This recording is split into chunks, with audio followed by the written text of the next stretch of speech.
meus amigos, tudo bem? Mais um Pode Chegar aqui.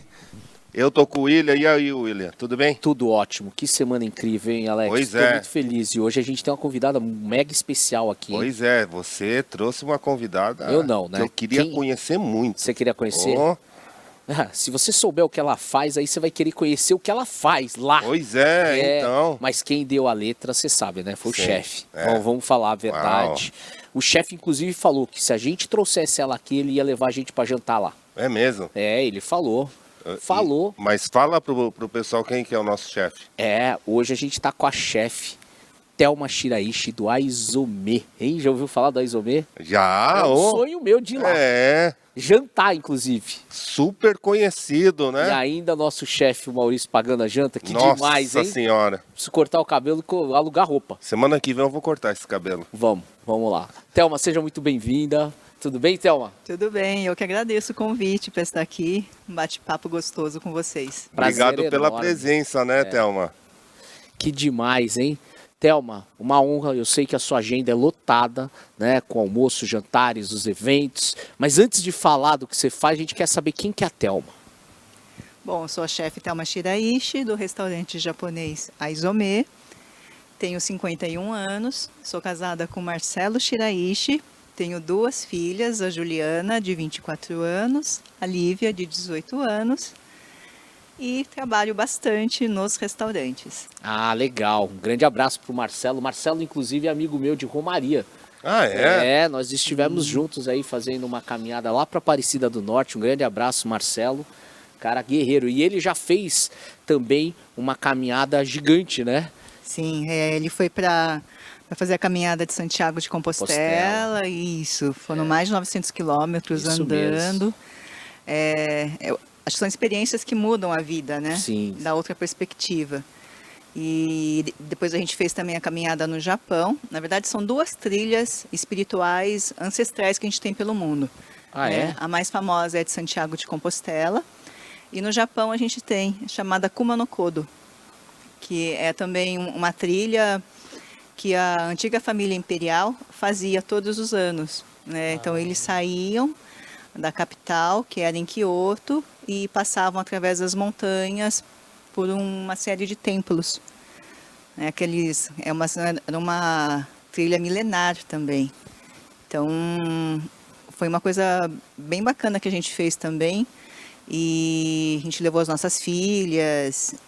E acho que foi uma das viagens que mais ajudou a conectar com os antepassados mesmo, né? Aquela coisa do DNA, assim, de você entender de onde você veio. Nossa, que legal. Né? Olha só, que bacana. Esse do Japão eu não conhecia, não. Também nunca tinha ouvido falar. Nunca tinha ouvido falar. Quem é peregrino, né, tem uma cartelinha, né? Tem um diáriozinho. E aí você consegue ter o registro que você fez, Santiago de Compostela, e depois que você fez Kuma no Kodo. E esse do Japão vocês fizeram quando, Thelma? Vai fazer já quase 4 anos, de 3 para 4 anos. E é longo também a caminhada? Como que é? Também você pode escolher, que nem de Santiago, você pode escolher o caminho francês, né? Você pode sair de Portugal ou de Espanha, tem vários caminhos, né? Todos os caminhos levam a Santiago, né? E tem vários níveis também de dificuldade. E o gostoso é você ir parando pelo caminho e dormir nas pousadas das montanhas, né? O Minchuku. São as pousadas de antigas fazendas ou de casas de campo. E aí você tem um gostinho do Japão, mais rural, mais tradicional. Caramba, é muito gostoso. Que legal. Não conhecia, não. Vou até dar uma pesquisada depois. Né? Quem sabe eu não vou. Quem sabe, né? Verdade. Pô, bacana. Eu não sabia que você também gostava de caminhar. Não, quem caminha é o Marcelo. Na verdade, quando ele foi para Santiago, eu cheguei um pouco depois e a gente se encontrou em Barcelona, porque aí eu fui fazer a minha caminhada, né? Fui fazer o meu tour gastronômico. Então eu fiquei lá 5 dias, quase 5 dias antes, né? Só explorando os mercados, os restaurantes de Barcelona. Bem pesquisa de chefe mesmo. E no Japão? E no Japão a gente caminhou um dia juntos, aí depois ele foi fazer a caminhada dele sozinha, porque a gente foi já ficar no onsen, né? A gente foi ficar nas termas japonesas, eu e as minhas filhas. E dizem que é muito bom, né, essas termas do Japão, né? Bem bacana. Tem saudade? Tenho, bastante. É que de uns tempos pra cá eu já não podia mais entrar, porque eu fiz uma tatuagem e em muitos lugares eu não podia mais. Ah, é? Tatuagem não é permitida? Muitos lugares eram No proibidos. Japão ainda é meio tabu, né? Porque, na verdade, quem se tatua no Japão são as famílias dos Yakuza. Máfia. É a máfia japonesa. Mas hoje em dia, como o mundo globalizado, você tem muitos turistas de várias regiões do mundo, eles já não estranham mais tanto. Mas algumas décadas atrás, com certeza. Você não pode exibir as tatuagens. Tatuagens? Olha só. E lá no Japão também tem aqueles banheiros públicos, né? Pra você ir tomar banho, assim, tem uma banheira grandona, assim. E alguns lugares também não podia. Eu cheguei a morar perto de Tóquio, tinha alguns lugares, assim, um pouquinho mais afastado, assim, que não podia entrar. Interessante, hein? Mas acho que as coisas estão mudando, Estão né? mudando bem, sim. Legal. E Thelma, conta um pouquinho da sua carreira, como é que foi, onde surgiu até você chegar a ser chefe hoje do Aizome. Foi um caminho bem tortuoso, foi uma longa caminhada, uma peregrinação aí por vários estudos, vários trabalhos. Na verdade, eu sou neta de japoneses, meus avós vieram para cá, meu pai é o mais velho da família dele, minha mãe é a mais velha da família dela, e eu sou a mais velha, a neta mais velha da minha geração. E acho que desde o início era muito claro, né? Aquilo lá do gambarê, de se esforçar, de estudar muito, né? A gente percebe isso muito forte nos imigrantes, né? De superar, de procurar uma vida melhor e a melhor forma de você conseguir isso garantir, com certeza, era através dos estudos. E talvez como eu era mais velha, né? Tinha muita expectativa. A cobrança também era forte. Talvez, mas no sentido de expectativa mesmo, né? E como eu sempre fui muito estudiosa, sempre gostei muito de ler, cresci cercada de livros. Com 17 anos eu estava na faculdade de medicina. Né? Então, na verdade, você é uma doutora? Não, eu fiz metade da faculdade, né? Mas quando chegou no terceiro ano da Pinheiros, da Faculdade de Medicina da USP, né, que eu percebi que não ia dar, não era a minha vocação, porque no terceiro ano a gente começa a ir para o hospital. E aí eu percebi que não era bem o que eu queria fazer, né? Aí, como eu sempre gostei muito de estudar, de pesquisar, imagina, com adolescente que assinava revista científica, né? Sempre gostei muito de ver coisas diferentes. Aí a USP tinha começado um programa para formação de cientistas multidisciplinares. Eu me inscrevi e fiquei 1 ano num programa chamado Curso Experimental de Ciências Moleculares. E a ideia era talvez eu virar uma engenheira genética ou trabalhar em biotecnologia, né? Tinha um mentor, era o Atílio Vanin, que por um bom tempo foi o diretor da FUVEST. Foi uma época também bem bacana, mas aí eu achei também que era muito chato. Eu acho que eu sou muito inquieta. Né? Aí eu também já tinha largado a faculdade de medicina, né? Pro horror dos meus pais, da minha família, né? Não foi fácil. Na metade, lógico, imagina. Ainda mais medicina, que é um sonho de muitos pais, né? De ter o seu filho ou a filha médica. Já olharam torto quando eu falei, não, eu vou lá para ciências moleculares, vou trabalhar com pesquisa. Aí depois também não deu certo. E aí que eu assumi que eu acho que a minha vocação mesmo era mais artístico. E aí aquilo, mas como assim, né? Trabalhar com criação, ser artista. Mas eu comecei a fazer a faculdade de publicidade, também não me achei muito. E aí, naquela época, a moda começou a ficar em evidência aqui no Brasil. A gente teve um grande boom da moda. E começaram também a pipocar as faculdades de moda e estilo. Aí eu me matriculei e fui. E depois, logo depois, eu já estava trabalhando com um dos grandes designers, que foi o Fauzi Hatten.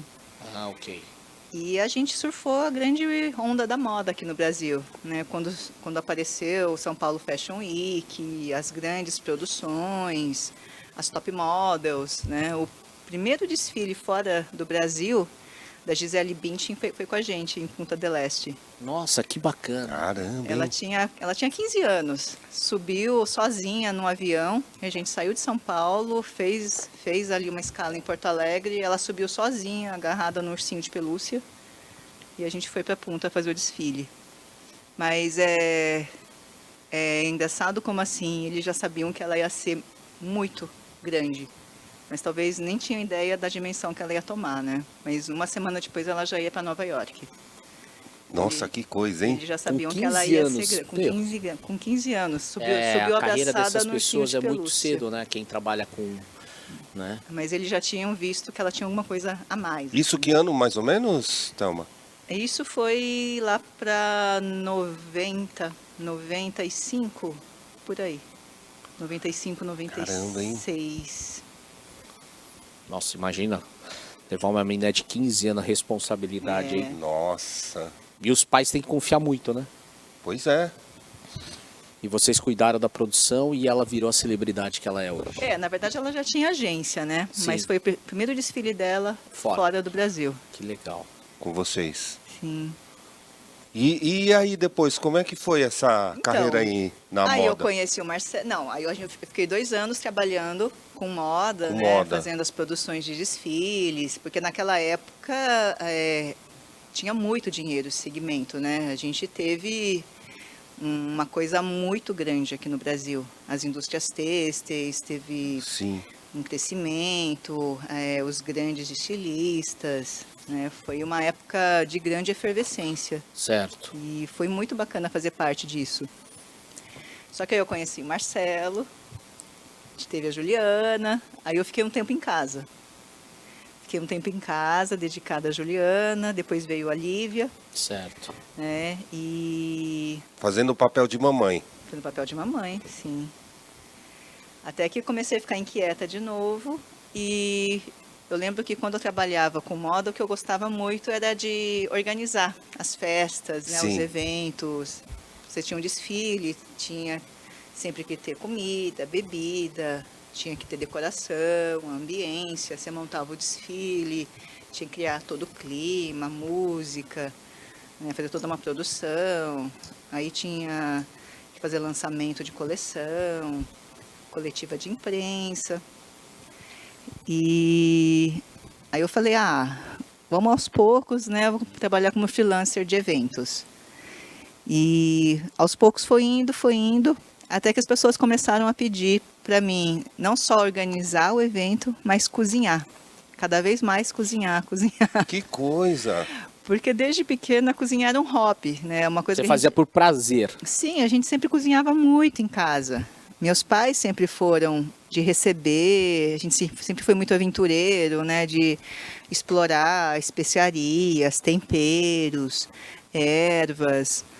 E como a gente sempre gostou muito de ler em casa, então, sei lá, uma época a gente estava mergulhado nos grandes clássicos russos, né? Dos grandes escritores russos e estava tentando lá fazer as receitas de borscht, né, de Stroganov, então a gente ia explorando, mas nunca achei que um hobby ia virar uma profissão, né? Então eu estava assim, trabalhando de eventos, fui trabalhar como personal chef, naquela época não tinha faculdade de gastronomia ainda, não é o fenômeno que é hoje, Sim. né, quando todo mundo quer ser chefe.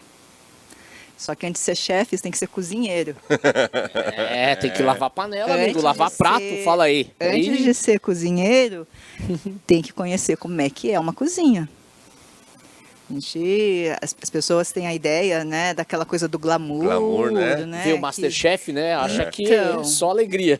Então, acha que é só alegria, que você vai chegar lá e vai, do nada, aparecer um prato lindo, maravilhoso. Mas não é bem assim. É, né? Eu estou alertando. Quem quer ter restaurante, quem quer ser chefe de cozinha, o trabalho aí, o caminho árduo. é Tem uma árduo. jornada. E quando eu comecei, a gente não tinha faculdade de gastronomia. Eu comecei a fazer alguns cursos livres com outros chefes, mas daquela época e hoje, a gente ainda também não tem um curso de culinária japonesa. E as pessoas me perguntam, né? Mas como você começou um restaurante japonês? Que o Aizome agora completou 14 anos. São 14 anos de casa e algo que para o Brasil é uma façanha. É uma vitória, né? Sim. Para vocês terem ideia, mais de 50% dos restaurantes que abrem fecham depois do primeiro ano. É muito complicado, rápido. É muito rápido. Mas, Thelma, nessa época dos eventos, você já estava fazendo, já estava trabalhando com a culinária japonesa? Como que foi? Então, não, porque a minha referência era toda ocidental, né? Era bem variada. Lógico que a gente tinha as referências das receitas das minhas avós. A minha mãe sempre gostou muito de cozinhar, mas em casa era aquela mistura, né? Todo final de semana a gente reunia a família. Geralmente era na família do meu avô paterno ou do meu avô materno. Aquelas mesas enormes com todos os tios e primos. Então mesas com mais de 20 pessoas. E aí era mistura, churrasco com sashimi, feijoada com sushi, né? Você sabe, né? Aquela mistura nossa. Né? A nossa mistura brasileira, aí que né? surgiu a manga no meio do né? Aí surgiu as coisas diferentes, né? As coisas diferentes, Mas como eu não tinha essa coisa profissional, né? De cozinhar a moda japonesa, então quando eu comecei era uma culinária bem variada. Gostava muito de culinária francesa, italiana, brasileira, né, com algumas referências mais exóticas e às vezes um toque ou outro do Japão. Até que uma prima do Marcelo tinha começado um restaurante, né, o sonho dela era abrir um Nobu aqui no Brasil, né, um japonês mais moderninho, e ela tinha feito a sociedade com um chefe japonês que tinha vindo aqui para o Brasil. Tinha ajudado já a abrir alguns restaurantes, até que ela viu que a vida não é fácil, como eu falei, né? Restaurante é muito complicado, é muito difícil. Aí ela ofereceu para a gente comprar.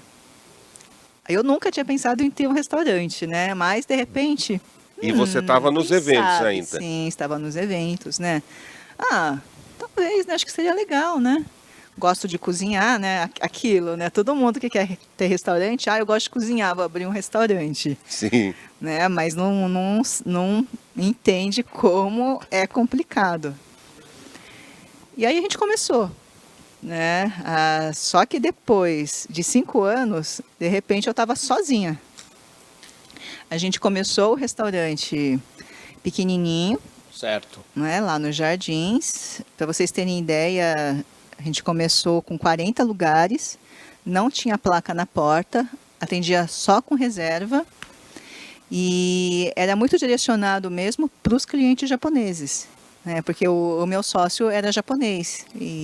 Então a gente falou, priorizou, vamos fazer isso, né? Para os clientes japoneses, tanto que o Aizome fica ali perto da Paulista, nos Jardins, a poucas quadras do consulado japonês, e onde fica as sedes das grandes empresas japonesas. Então, os executivos, diretores, presidentes das grandes empresas japonesas saíam e já vinham para o Aizome, principalmente para beber. As pessoas olham o Aizome hoje, né? É um restaurante de culinária japonesa, refinada, com toques autorais, né? Sofisticado, mas não imagina que lá no começo, na verdade, bem no comecinho, a gente tinha um cardápio que era muito mais de izakaya, de boteco japonês. Porque era direcionado para um público que saía do trabalho, que nem no Japão, e queria beber, queria relaxar. Então era muita caipirinha, cerveja, saquê, shochu, que é o destilado japonês, né? A pinga japonesa, e tudo que acompanha bem as bebidas. E aí, aos poucos, que a gente foi descoberto pela mídia, pelos jornalistas gastronômicos, né? Porque desde o começo eu falei, não, se é para a gente ter um restaurante japonês, eu quero que ele seja fiel às origens, né? Porque vocês estavam brincando aqui, né? Foi assim que surgiu a manga no sushi. Mas, na verdade, é isso. A minha referência era a culinária das minhas avós, né, o que a gente comia em casa. Sim, sim. Aquela coisa que elas trouxeram do Japão e tentavam replicar aqui, com os ingredientes brasileiros, com o que elas conseguiam, né? Naquela época era muito difícil você conseguir produtos Muito. importados. Eu lembro da minha avó um dia emocionada, né? Mostrando para minha mãe que ela tinha conseguido nori para fazer o sushi enrolado dela. Que antigamente a gente fazia omelete bem fininha, colocava folha de mostarda ou a Ainda selga. hoje tem gente que faz isso, né? Sim, Até hoje, para enrolar o sushi, porque naquela época era muito difícil você conseguir as folhas de nori. Então, a gente tem muitas dessas memórias afetivas, né? Mas a culinária que os imigrantes trouxeram e os restaurantes que eram mais ligados às tradições japonesas ficavam muito restritas à comunidade japonesa. Primeiro ali no bairro da Liberdade, né? Mas assim, os brasileiros não conheciam o que era uma culinária japonesa. Sim. Na verdade, tinha muito preconceito, porque eles falavam Peixe cru, né? peixe cru, Peixe cru. iu, que coisa estranha, né? Cru, aí as coisas fermentadas, né? Que queira ou não tem um cheiro diferente, tem um aspecto diferente. As conservas. Então, exatamente. Natô, homem do natô. Natô. Esse gosta de natô. Natô é ame e odeio. Ele come natô puro. Tem um gohanzinho arroz, pra quem não sabe, gohan é arroz, ó. Natô é soja fermentada. Fermentado. Imagina o cheiro Saudável, e o então. gosto. Saudável, né? Muito saudável. Mas a culinária japonesa virou moda aqui no Brasil quando a gente teve a invasão dos enlatados americanos. Quando eu era adolescente e depois, um pouco mais tarde, o Brasil foi inundado pelas séries, pelos filmes de Hollywood. E aí Sim. você via, né, as estrelas comendo sushi, era algo muito chique. Você tem uma comunidade importante japonesa ali na Califórnia. Sim.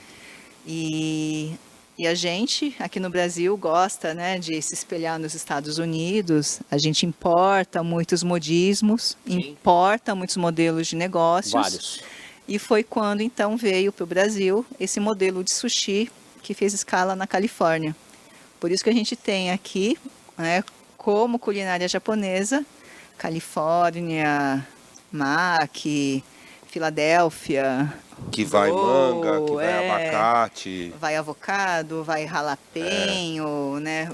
São vários ingredientes que, na verdade, não tem sentido nem quando você pensa no Japão, que é a origem, nem quando você pensa em termos de Brasil, porque não são ingredientes brasileiros. E a mesma coisa do salmão, né? Eles consomem muito salmão.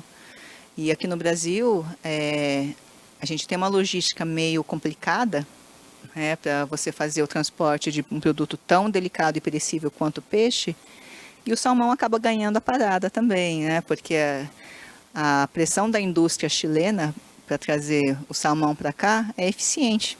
Sim. Então juntou tudo e as pessoas conhecem a culinária japonesa, salmão com cream cheese.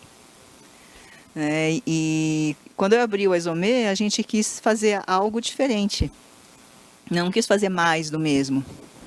Só que eu não sabia na encrenca que eu estava me metendo. E aí foi que acho que todo esse meu jeito de gostar de estudar, de pesquisar, de ir fundo nas coisas, que me levou a ir cada vez mais a fundo. E eu tive que estudar muito mesmo. Estudar geografia, história, cultura, tradição do Japão. Entender a parte da filosofia e até a parte da espiritualidade, né? Porque no Japão, isso é forte, né? Tá tudo muito intrincado, que é a cultura, o que é a espiritualidade, qual que é a filosofia que está por trás, né? Nada é gratuito quando você pensa. E aí, de repente, né, de 5 anos do Aizome, ali eu estava sozinha, uma mulher que nem é japonesa, porque na verdade eu sou descendente, eu sou uma neta de imigrantes japoneses. Alguém que não era considerada nem brasileira aqui e nem japonesa no Japão, né? Conflito, hein? Foi um trabalho de formiguinha mesmo. E Eu lembro, assim, de muitas situações, né? Que eu tive que ir lá com empenho, talvez na teimosia mesmo, né? Mas, e sem arredar pé de fazer um trabalho diferenciado, né? Consistente. Ô, Thelma, mas como que... Pode falar, pode falar. Ô, Thelma, mas como que foi essa... já que naquele tempo, né, não tinha faculdade de gastronomia, né, principalmente na culinária japonesa, como é que foi essa sua introdução aí, até em busca das origens, já que você não queria fazer mais do mesmo? Como é que foi Foi para isso. aprender esses pratos? Você É na base de aprender sozinha, pôr a mão na massa, ir atrás, testando? ser autodidata, né? As viagens ao Japão ajudam muito, Sim. né? Foi quando a gente sente realmente a conexão. E aí eu acabei entendendo muita coisa do que meus avós falavam, meus pais falavam, né? As coisas começam a encaixar. Fazer sentido, né? Começa a fazer sentido, mas acho que o principal foi quando eu entendi qual que era a base de sabores e o gosto do Japão. É curioso isso, porque quando você entende isso, o resto parece que encaixa.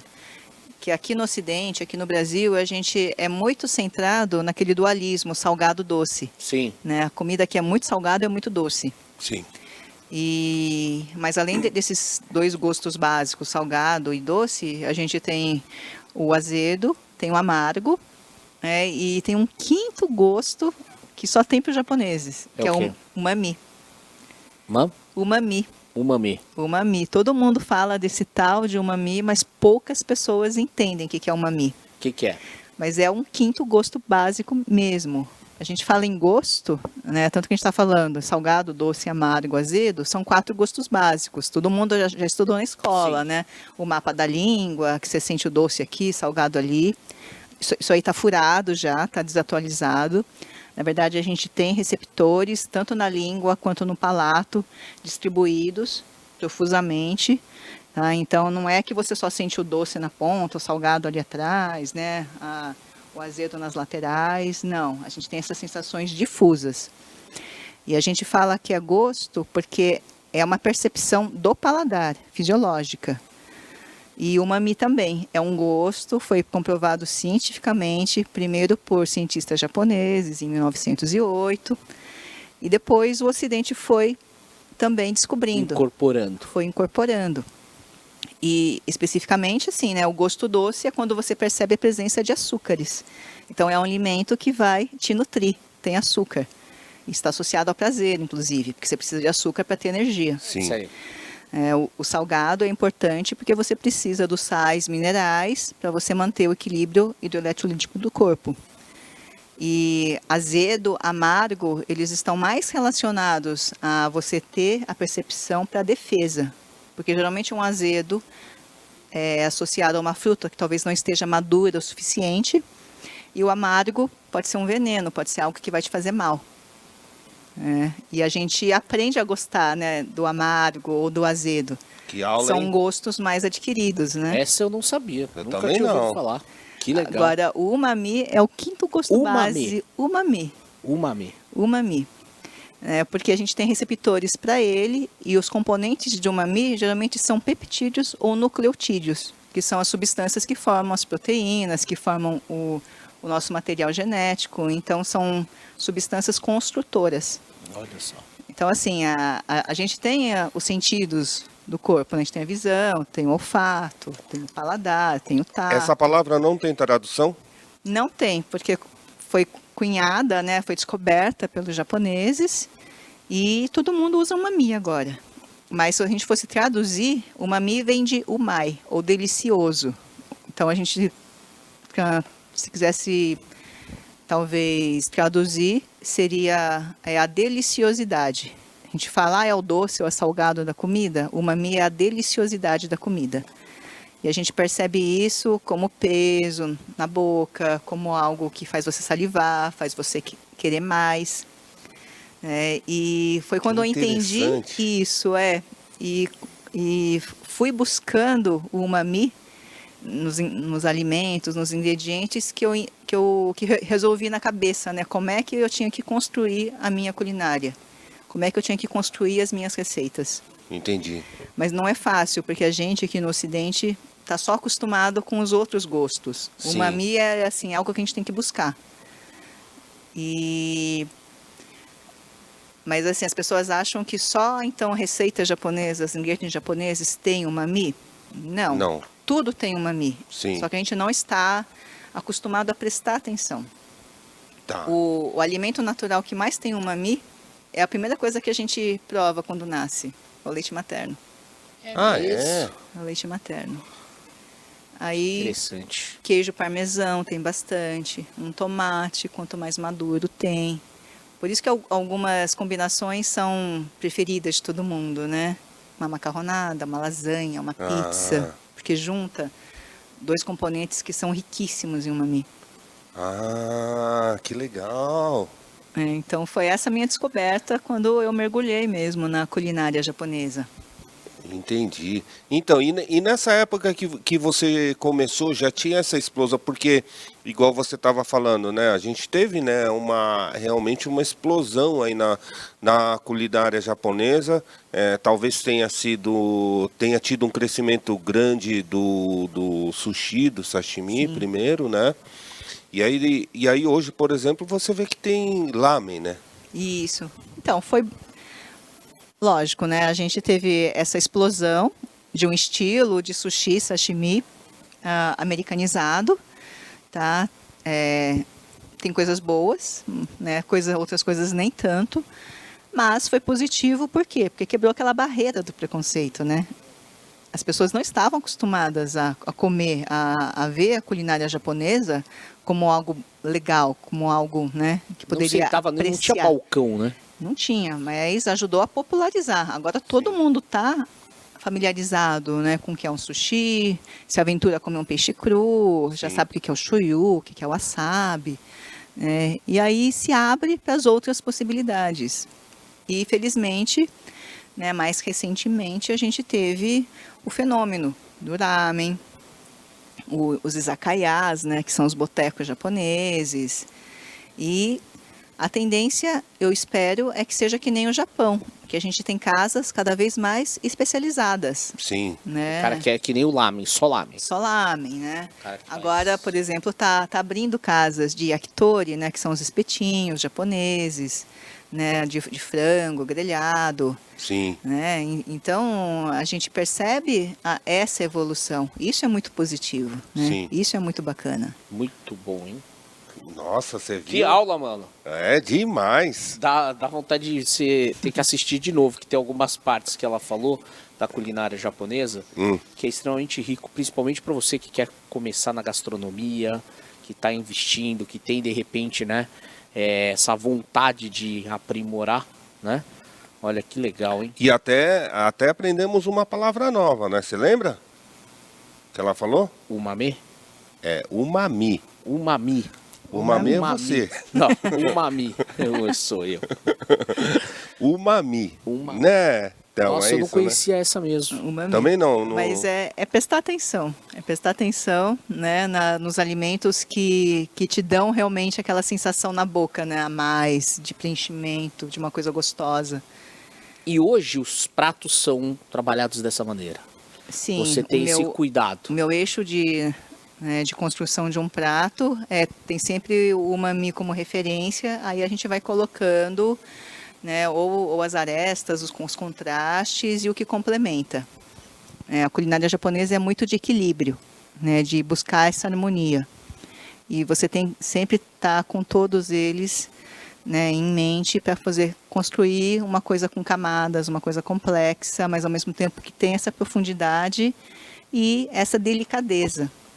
É muito da delicadeza, porque às vezes a gente coloca muito sal, muito açúcar, muita gordura e você acaba, na verdade, mascarando o sabor natural dos alimentos.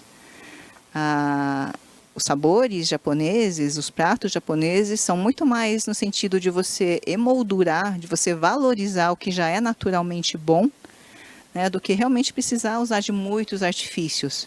E esse é o grande segredo da culinária japonesa ser tão saudável. Os japoneses são o povo mais saudável e longevo do mundo, porque pensa muito nessa questão do equilíbrio. de você Sim. ter uma dieta balanceada. Nós estamos fora disso, a gente é fora do padrão, a gente não tá desse grupo de dieta balanceada. Não, mas agora com a aula da Thelma, É, Não, mas isso não quer dizer que você não pode ter as indulgências, né? lógico. A questão é, no dia a dia, você ter o equilíbrio, né? E se permitir, né, os pequenos prazeres. Aliás, não pode é exagero, né? o povo japonês, eu acho que ele é o que melhor consegue balancear as coisas, né? Eles têm uma vida lá muito atribulada, eles são muito dedicados, né? São muito certinhos, muito corretos, né? até demais, né? Sim, e Ao aí, extremo, né? e aí como é que eles conseguem um equilíbrio com isso? É nos pequenos prazeres, é beber, né? Um saquezinho, é se permitir um doce ou um prato mais substancial, né? São os pequenos prazeres da vida mesmo. Sim, sim, com certeza. Isso era uma coisa que a gente via muito quando eu tava lá no Japão, que os japoneses, eles tinham esses momentos de lazer, que você está falando que são os pequenos prazeres, né? Então o izakaya, que são os botecos, né? Tem em todos os lugares. Tem em todos os lugares, né? porque você trabalha, aí também saiu do escritório, vai para o izakaya, Já vai pro e izakaya. relaxa. Izakaya tem tanto quanto karaokê. Sim. Tem? E às tem vezes você bastante. vai com o seu chefe mesmo, É. mas está lá no izakaya, não tem nada disso. Aí também chega no dia seguinte, Respeito, continua, Respeito, não é. tem essa de virou brother. É. Né? Porque se sai aqui a gente no karaokê, que nem eu e o Alex aqui, a gente vai jantar lá, a gente já se sente íntimo do Maurício, sabe? Porque já cria uma... Não, mas o que A a gente Thelma que é falou brasileiro, né? Não, o que a Thelma falou é que lá pode. Lá pode. Lá pode. Aqui que não pode. Mas, Aqui- mas se ele vai levar a gente pra jantar, Então, mas lá, quando estiver uma- jantando, é um jantar- outro momento, Aí pode. aí pode. Mas no trabalho não. Não Não pode. pode misturar. Não. Legal. Ô Thelma, e assim, lá no Aizome, como é que vocês estão trabalhando em questão de pratos, né? Você tem muitos pratos autorais, né? Você cria, e aí você tem hoje algum chefe lá, ou você que está direto, como é que tá? pra ser sincera, faz mais de um ano que a gente está direto, né? Antigamente a gente não abria domingo, a gente não abria feriado, fechava em alguns momentos, né? Em datas Mas comemorativas. vai fazer mais de ano que a gente está direto. Almoço, jantar, segunda a domingo, né? Nossa. Domingo a domingo. Domingo a domingo. A gente Porque ficou... esse período todo também mexeu, né? Mexeu, a gente ficou vários meses com os 2 restaurantes fechados, né? O Aizome, a gente tem a Casa Mãe há 14 anos nos Jardins, e tem a segunda casa dentro da Japan House São Paulo, fez 2 anos no meio da pandemia, né? E esse tempo que ficou fechado foi um grande desafio para todo mundo, né? Mas restaurantes, eventos, bares, para a gente foi muito complicado. E a gente nunca tinha trabalhado delivery, por exemplo. E aí foi, Tiveram que aprender. foi uma revolução total, né? Porque o Aizome tinha construído, né, o cardápio, todos os pratos, uma proposta, Que a experiência né? dele... É a nós- experiência no salão, Sim. né? A gente trabalha Atendimento, essa muito a relação. questão, exatamente, essa questão do omotenashi. Omotenashi é a expressão japonesa, né, que diz respeito à hospitalidade. Sim. E se alguém já foi ao Japão, entende como eles levam isso muito a sério. O nível de serviço, de atendimento no Japão é muito diferente de qualquer outro padrão, né? Seja ocidental, que seja, né? O omotenashi, eles realmente se dedicam a surpreender, a fornecer o melhor momento, o melhor serviço possível. Tornar aquela experiência para o cliente um momento mágico, sabe? Sim. Então eles estão ali para servir, mas com prazer. Eles têm prazer Tem a em servir. intenção de fazer o melhor É diferente, mesmo. é uma coisa que eles colocam ali algo que é muito forte. Sim. Por isso que eu não vejo a hora de ir lá. E eu vou falar pra você, até atendimento público é fora de série. É. É. Eu já fui na Japan House, né? Já tive a oportunidade de ir na Japan House, conhecer, é incrível também. mas eu quero ir na sua casa-mãe ali, onde tudo começou. Lá eu não conheço, sabia? Ah, Lá eu Eu não também fui. não conheço. Aonde eu fui foi na Japan House jantar. estamos lá há 14 anos. É. E vou falar, são 14 anos de muita história também. Que queira ou não, a gente também foi evoluindo, né? Há 9 anos, desde que eu fiquei sozinha lá, também mudou muito o Aizomê. Né? Daquilo que eu falei no começo, que era quase um boteco, né? Era um izakaya, a gente foi evoluindo para um evoluindo. restaurante, né? Um restaurante mais sério, mais comprometido com as raízes do Japão. E aí depois que eu consegui resolver na minha cabeça o que era a culinária japonesa, e teve alguns anos que eu tive que provar que o Aizomê e o meu trabalho como chefe era sério, era comprometido, né? Até que vai fazer uns 4 anos, 4, 5 anos, que eu realmente me senti talvez evoluída ou segura o suficiente para começar a colocar o meu toque pessoal. Ah, E aí foi que teve toda uma outra guinada do Aizomê, tá. né? Que tudo que eu talvez tenha estudado ou visto na minha vida, né? Seja os aspectos científicos ou médicos, de nutrição, né? Dos processos físicos, químicos e biológicos, e depois essa parte de eventos e a parte estética, acho que eu consegui juntar tudo, né? E isso é o que mais me atrai no trabalho como cozinheira, no trabalho da cozinha. Porque você tem toda essa parte manual, física, né? Você precisa ter habilidade manual. Sim. Queira ou não, cozinhar é um ato físico. Você se coloca ali, é um trabalho de artesão mesmo. Sim. As pessoas me perguntam, eu falo, é um trabalho quente, sujo e duro. Porque a maior parte do tempo você está limpando o chão, limpando bancada, limpando legume, limpando peixe, lavando panela. Isso é 90% do trabalho.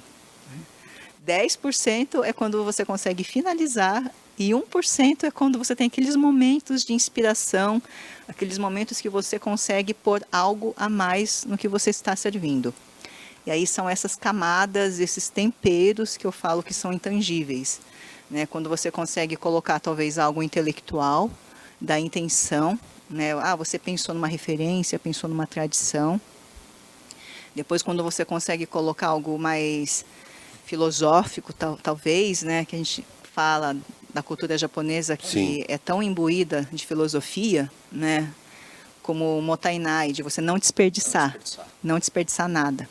Não desperdiçar, aproveitar ao máximo o ingrediente.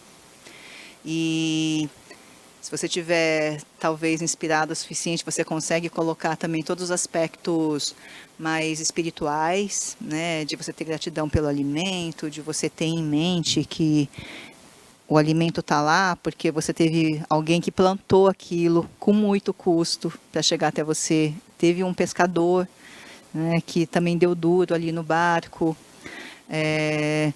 E o Aizomê, tá? Só para vocês terem uma ideia de como a gente é diferente, né? De como desde o início eu fui uma zebra, na verdade, né? A gente não serve salmão no Aizomê. A gente sempre privilegiou a pesca local, né? A gente tem uma grande costa aqui no Brasil, a gente tem uma grande variedade de peixes e as pessoas exploram pouco isso. Que coisa! Mas se você pensa nos preceitos da culinária japonesa, você tem que, quando você serve um sashimi ou um sushi, ou qualquer preparação que seja, os ingredientes têm que ser locais e sazonais. Tá. Então, só por isso o salmão não faz sentido. A gente Olha não só, tem salmão entendi. aqui no Brasil. Então você que está assistindo aí, ó, Coisa, hein? que é fã só de salmão, até então você não conhece o Aizomê. Na hora que você for lá, você vai começar a entender um pouco melhor da culinária tradicional japonesa, tanto que eu quero fazer essa pergunta, né? Como é que você chegou a ponto de ser hoje a chefe do cônsul do Japão, né? Aqui no Brasil? Porque você que prepara todo o cardápio, não é isso? Né? Então você que está assistindo aí, ó, olha só, a gente está conversando com a Thelma Shiraishi, que é uma mestra na culinária, e hoje ela é referenciada aqui, tanto que todos os eventos do consulado japonês, ou quando vem qualquer autoridade, quem prepara o cardápio, quem serve é a equipe, é a Thelma. Conta um pouco dessa parte, né, que eu acho que é um reconhecimento para o seu trabalho, né? Não, com certeza. Foi foi exatamente isso, né? Do Aizomê ter sido sempre referência, de eu ter conseguido ir fundo, né? Nessa dedicação de entender, de estudar, de pesquisar e depois de conseguir colocar isso. Só que de um jeito, né, que está inserido no aqui e no agora, porque a gente está no Brasil, a gente não está no Japão. Como é que você resolve isso? A gente está do outro lado do mundo. Nem que eu quisesse copiar a culinária 100% do Japão, já não faz sentido. Quando aqui é inverno, lá é verão, o mar é totalmente diferente, os produtos são diferentes, né? E quando eu falo diferentes, né, a gente pensa que no Brasil, aqui as coisas não são boas, né? A qualidade do Japão é melhor. Não, a gente está exatamente em lugares diferentes. Eu tenho que valorizar tudo que eu tenho aqui. Principalmente porque quando eu faço isso, eu tô honrando os meus avós, né? Os imigrantes vieram aqui e partiram direto para a vida dura das lavouras. A gente tem hoje um cinturão verde aqui em São Paulo, né? E tem toda uma revolução de oferta de fruta, verdura, legume, que é legado deles. Se a gente vai na feira, vai no mercado, vai no supermercado e vê tanta variedade, tanta riqueza, é fruto do trabalho deles, da dedicação deles. Então foi tudo isso que eu consegui resolver na minha cozinha. Que coisa! É onde tudo chegou e começou a fazer sentido. Então, desde as memórias afetivas, né, até ter esse entendimento e conseguir valorizar isso de bom que a gente tem aqui no Brasil, valorizar os peixes e aquele pescador que faz uma pesca responsável, né, que pensa na sustentabilidade. Tudo isso faz parte do meu trabalho, da minha responsabilidade como chefe.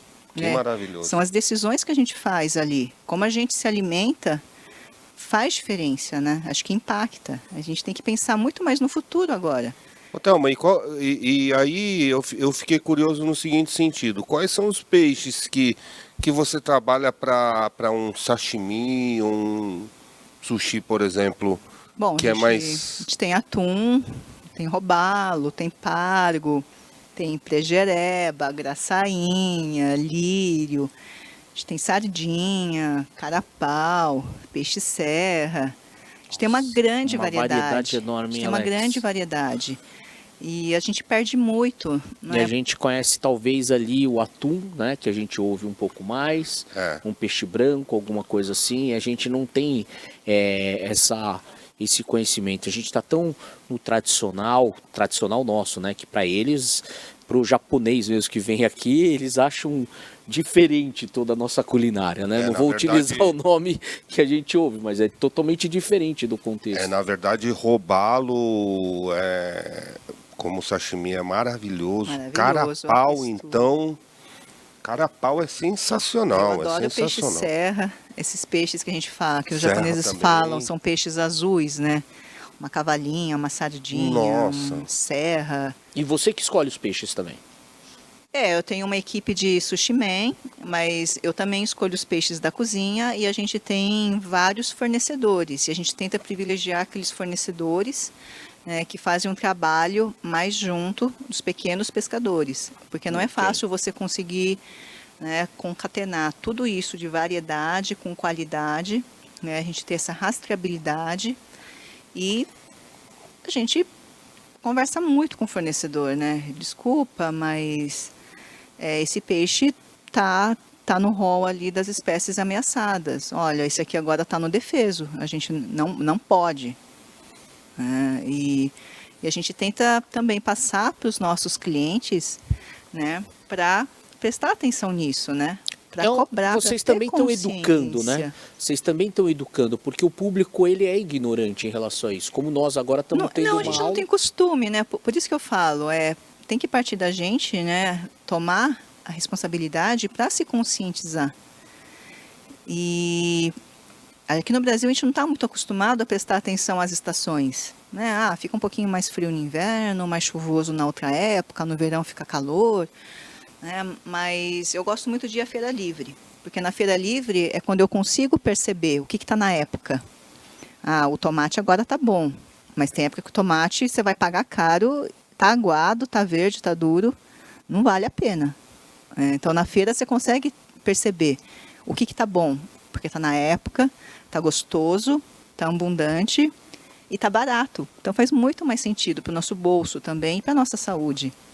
Então tudo isso a gente tem que começar a prestar atenção. A gente quer comer sempre as mesmas coisas o ano inteiro, Sim.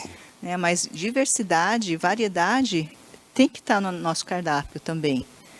E eu acho que todo esse conhecimento, né, do consulado japonês, do governo japonês, veio com esse trabalho de formiguinha mesmo, né? Porque não é só servir a comida.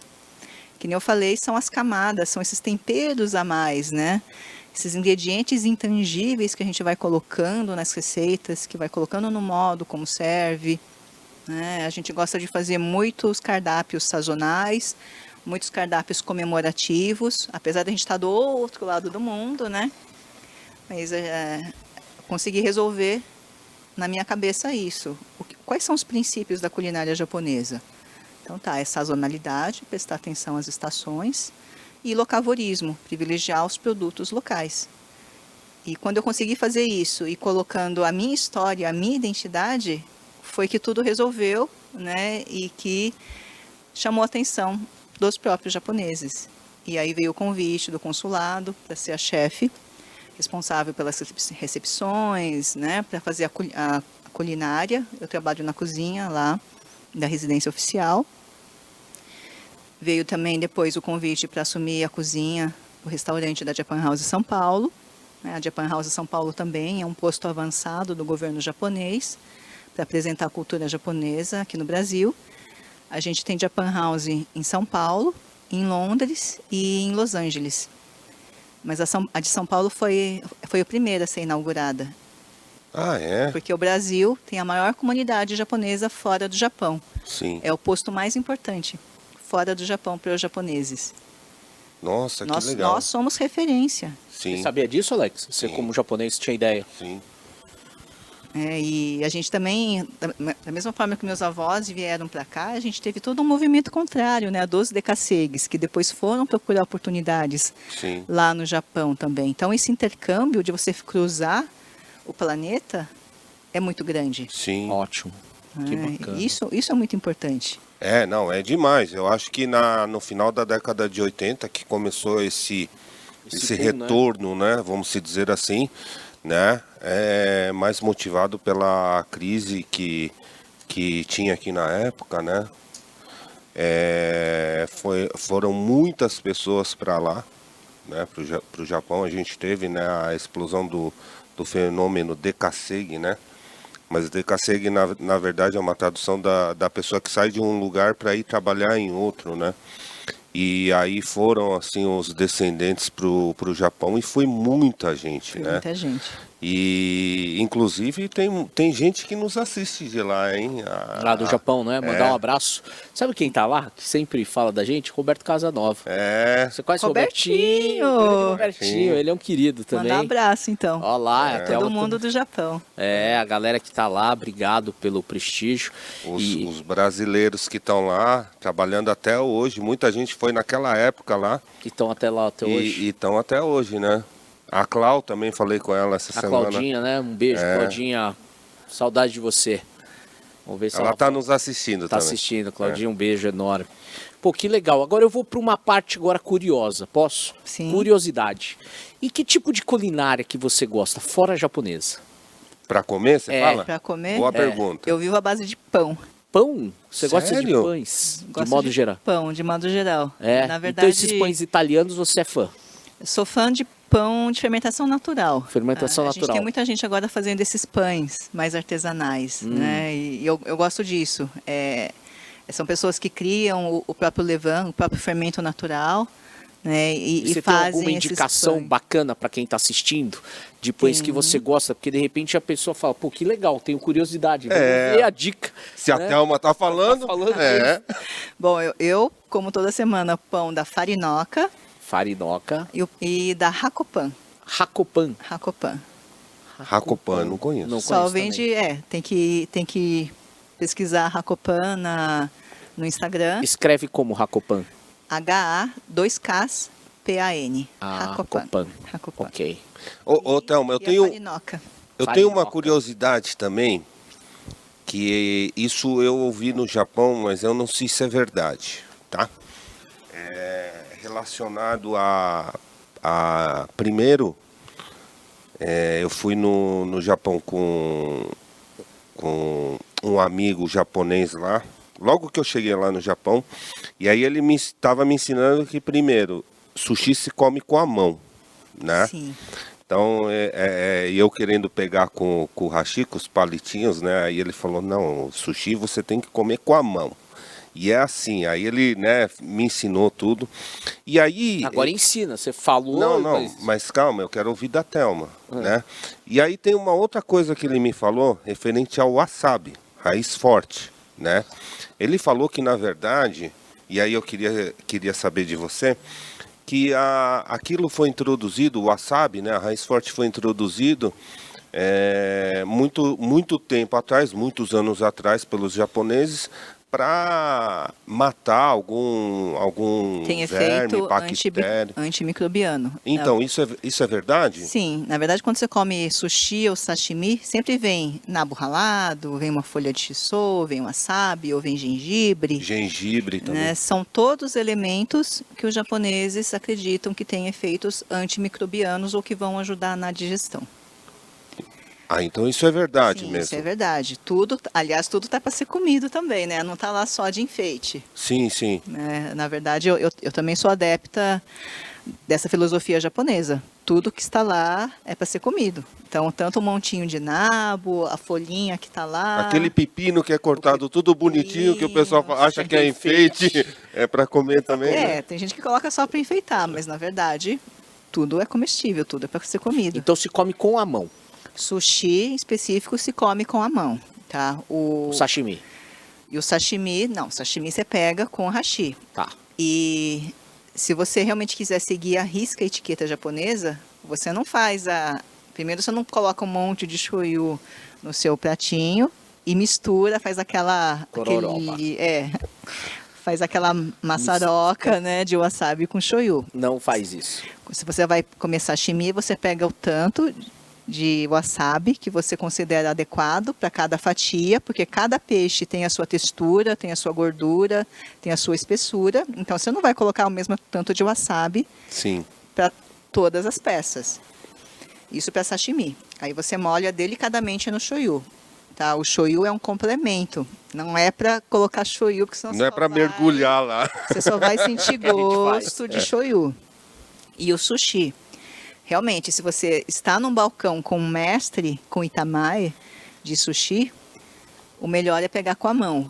Por quê? Porque ele vai fazer algo delicado, e você precisa ter muita destreza com a hashi, senão o mais fácil, o mais indicado é com a mão. Você pega o bolinho, o nigirizushi, com certeza já vai estar com a quantidade certa de wasabi.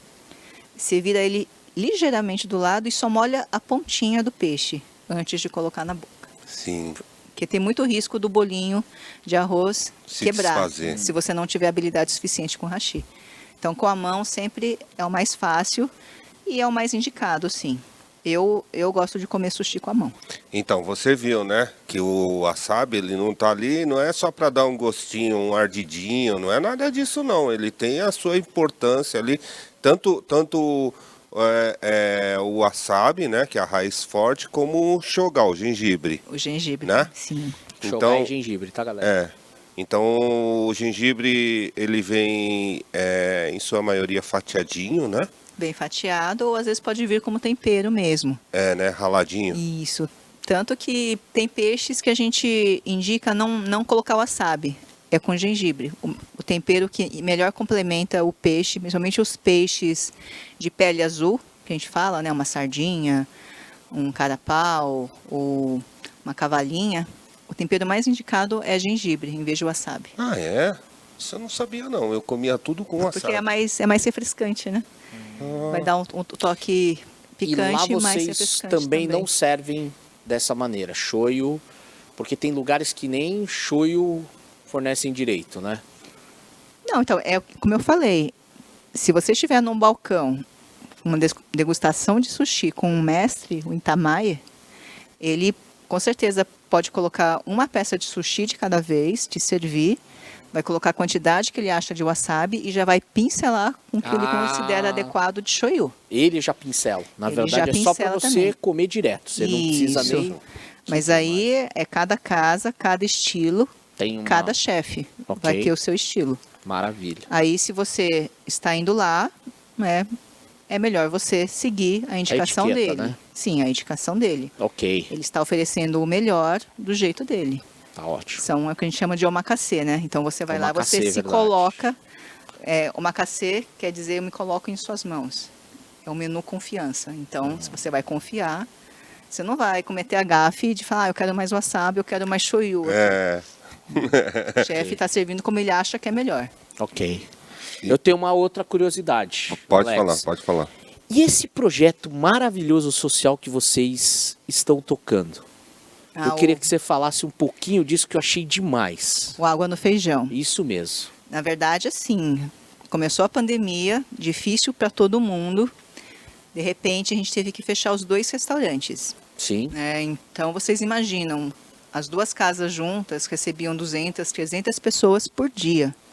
De repente, a gente teve que fechar as portas para o público. Não era mais permitido atendimento presencial. Então, primeiro a gente perdeu o chão.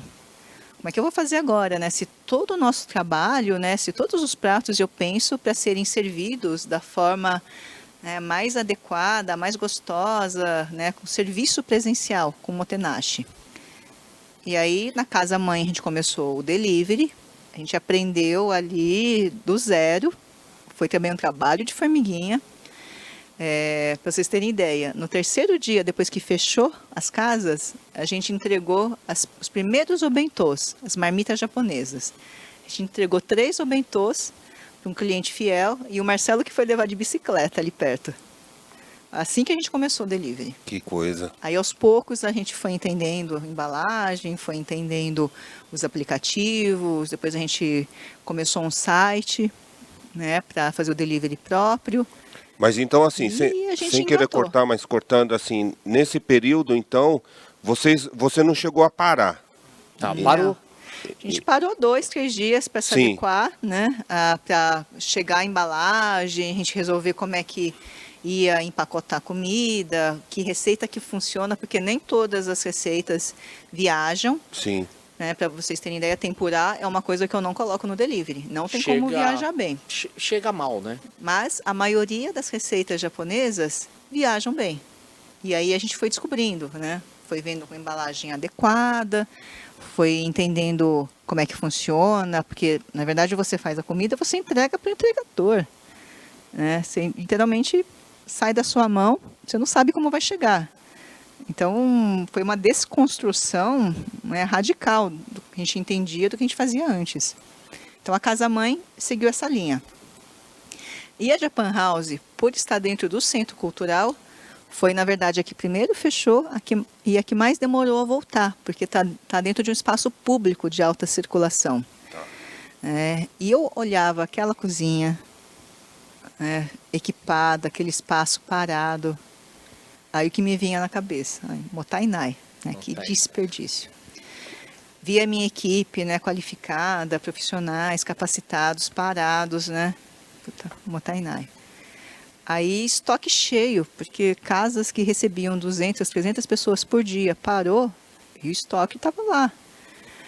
Aí, com a equipe que estava lá na casa-mãe, né, resolvendo delivery, vendo quem faz o quê, garçom que tinha moto, virou entregador, né, garçonete que estava lá servindo mesa começou a aprender a empacotar as nossas marmitas, né, os nossos obentôs. Todo mundo se adaptando. Todo mundo teve que se reinventar. E aí a gente começou a fazer comida a mais para as nossas equipes, e eu falei, olha, vamos fazer a mais, né, e vamos fechar em marmitas. E por quê? Porque eu já passava na rua e reparava pessoas com dificuldades. Tá. Não sei se vocês lembram, mas nos primeiros dias daquele primeiro fechamento, todo mundo literalmente se trancou em casa. Sim. Fechou sim, tudo, sim. ficou tudo deserto. Era a campanha, né? Fique em casa. Fica em casa, e todo mundo literalmente ficou Sim. em casa. Mas você imagina, sem nada, aberto, ninguém nas ruas. Mas quem que você via nas ruas? Os que já ficavam nas ruas. Os que não tinham onde ficar. É.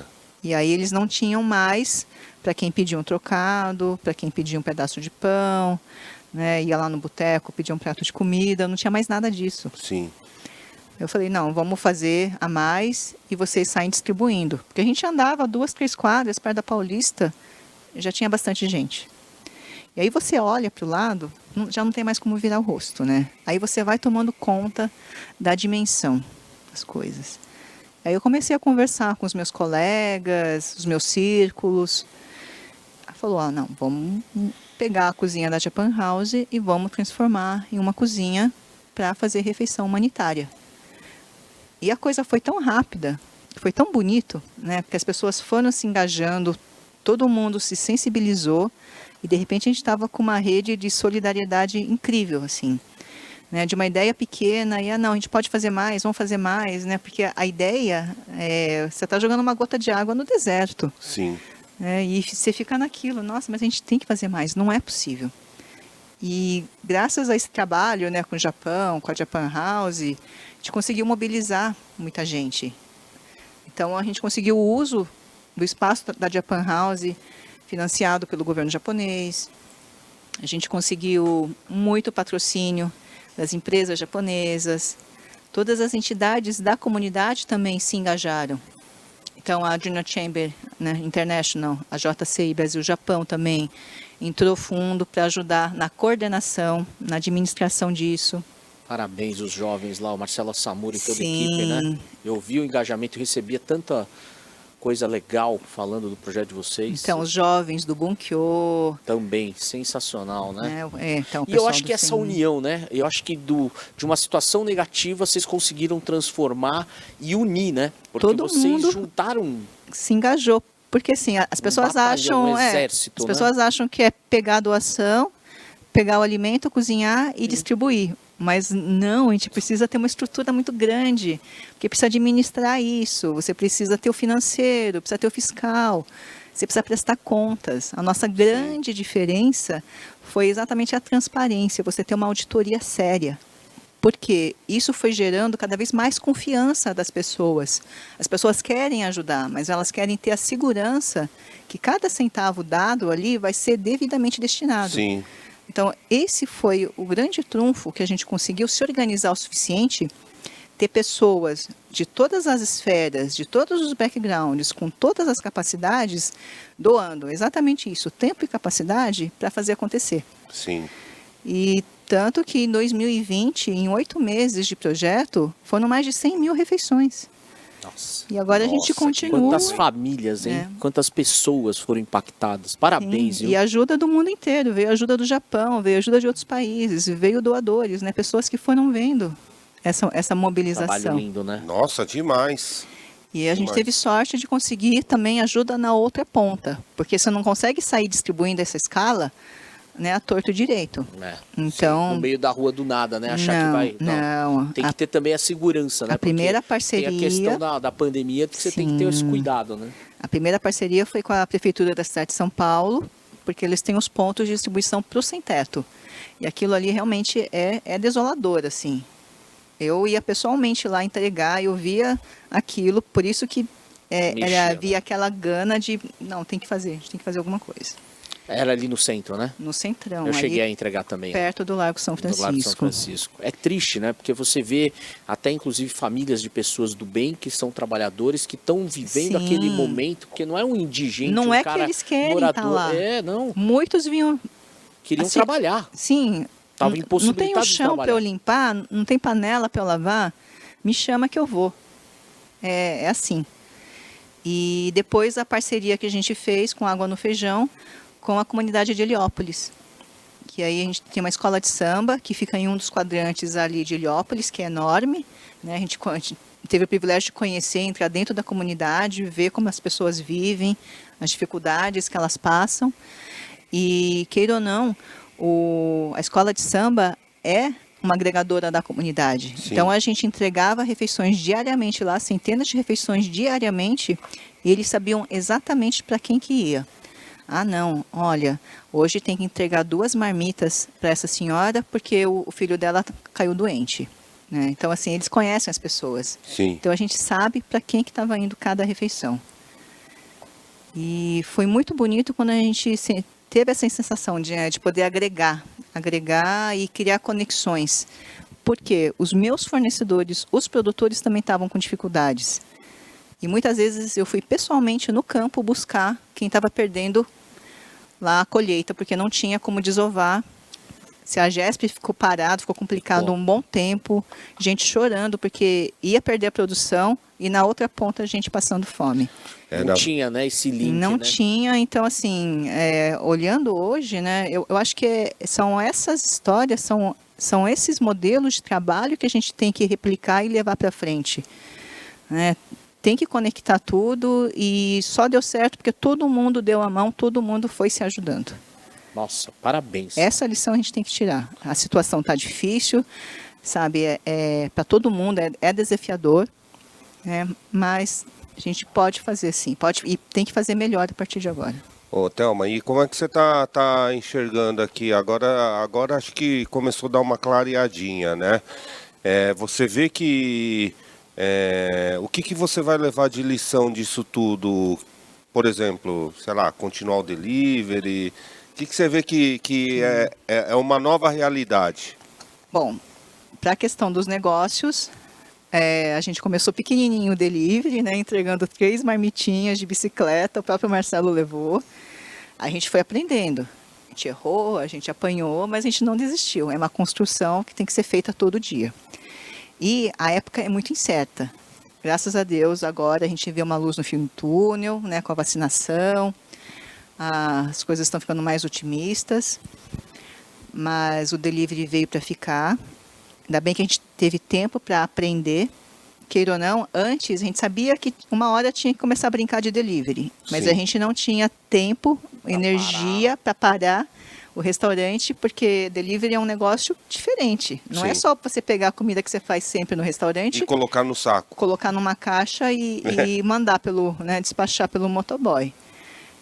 É muito mais questão de embalagem, você entender logística, né, e ter marketing, qualquer outra coisa. Mas a gente foi muito experimental, né? A gente tentou todas as vias, a gente atende cliente por telefone, porque não se acha nos canais digitais. A gente atende cliente por WhatsApp, a gente tem o site próprio, a gente está no iFood, mas a gente tem que ir experimentando vários canais. Sim. Por quê? Porque a gente não sabe para que direção vai. Os hábitos das pessoas estão mudando muito, mas a gente faz isso principalmente com foco no cliente, no consumidor. O que ele precisa, né? O que a gente pode fazer para melhorar a experiência dele? Qual que é a expectativa dele? Então, quando você consegue ter esse pensamento, né, de não estar só focado no seu aqui, mas estar pensando o que você pode fazer ali para melhorar, o que vai ajudar, né, o que vai surpreender ali na ponta, né, ter esse olhar, né, e então a gente foi diversificando, tanto que agora a gente está não só com delivery do Aizomê, mas como a gente aprendeu a brincar com delivery, a gente fez o pensamento inverso. Eu pensei muito na embalagem primeiro, que é o maior desafio. Aí a gente criou o Bento Box, que é um segundo delivery utilizando a mesma estrutura. Já que eu tenho ingredientes, já que eu tenho a linha de produção, os cozinheiros, os empacotadores, então vamos aproveitar e vamos tentar uma outra marca, uma outra proposta. E aí nasceu o Bento Box, que é mais casual. Tá. Porque do Aizomê, o cliente do Aizomê já tem uma expectativa, já conhece o formato, né, de uma refeição do Aizomê, e aquilo ali está ok. Só que tem todo um outro público, né, que a gente talvez não atinja, ou que não se acha no Aizomê, ou acha o Aizomê, eu acho que é caro, eu acho que é uma comida muito diferente para mim. Mas de repente se acha no Bento Box. E nasceu só digital, só no iFood, né, e com os canais das redes sociais. Então a gente já diversificou aí. A gente abriu um pequeno empório também, lá na Casa Mãe. A gente tinha um espaço grande de estacionamento que estava parado. Aí, como fechou o restaurante, depois de 14 anos, a gente pensa, né? Acho que se for para reformar, tem que ser agora, né? Então... Aproveitou. Aproveitou naquelas, né? Porque a gente ficou muito na dúvida. Aqueles dilemas, né? Será que a gente fica quietinho, né? Guarda o que tem ou a gente investe agora? Então, eu e o Marcelo, não, vamos investir, né? Acho que a gente está endividado pro resto da vida, mas acho que quem está nesse ramo é porque é sempre otimista. Sim. Né? Então, Acredita, né? A gente acredita. Então, foi investimento, a gente ampliou a cozinha. Porque uma coisa é você atender um restaurante pequeno, a cozinha dava. Outra coisa a gente só ficou no delivery, bons meses, né? Um montão de meses. Mas agora que junta restaurante e delivery, a cozinha não dava conta. Então, também nesse período, a gente ampliou a cozinha e criou um empório, uma lojinha, que tem tanto a loja física quanto a virtual. Então, a gente também já aumentou a oferta no nosso site, né? E o que tem nesse empório? Tem bebidas como saquês, licores, uísque japonês, eu vendo cerâmicas, eu vendo os produtos, né? Eu tenho muitos fornecedores de produtos orgânicos, temperos, produtos artesanais, pratos prontos, molhos. Então, assim, é um meio termo, porque você tem um extremo, que é o cliente tem experiência no restaurante presencial, e você tem um outro extremo, que é o delivery, né? Aí o meio termo é o empório, é a lojinha, como se fosse um takeaway, ou um grab and go. Sim. Então a gente foi explorando os vários canais. Ampliar os canais, né? Isso foi muito... Eu acho que assim, o momento fez com que a gente saísse da zona de conforto, né? E a gente abrisse espaço para ver outras possibilidades, né? Essa capacidade de vocês se adaptarem foi incrível, hein? Parabéns. Você pegar uma situação difícil, né, e enxergar as possibilidades, né, as oportunidades. Sim, perfeito. E a quebra que a gente teve, né, a gente teve uma ruptura do que a gente vinha fazendo antes, então tem que começar a repensar tudo. E quais são os nossos pontos fortes, né? Eu acho que, principalmente, eu tenho muita gratidão, porque nós temos uma clientela muito fiel. A gente tem pessoas que a gente tem como pensar nelas e tentar ir fazendo alternativas, buscando outras soluções. Essa visão com o cliente, eu acho que ela é sensacional, né?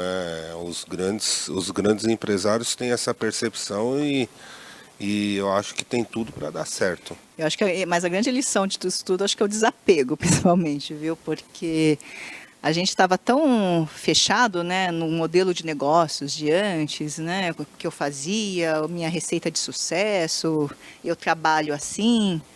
A grande lição acho que é o desapego. Não, esquece, aquilo já era, tem que se abrir, aquele prato não vai viajar, aquela receita que eu adorava não funciona mais.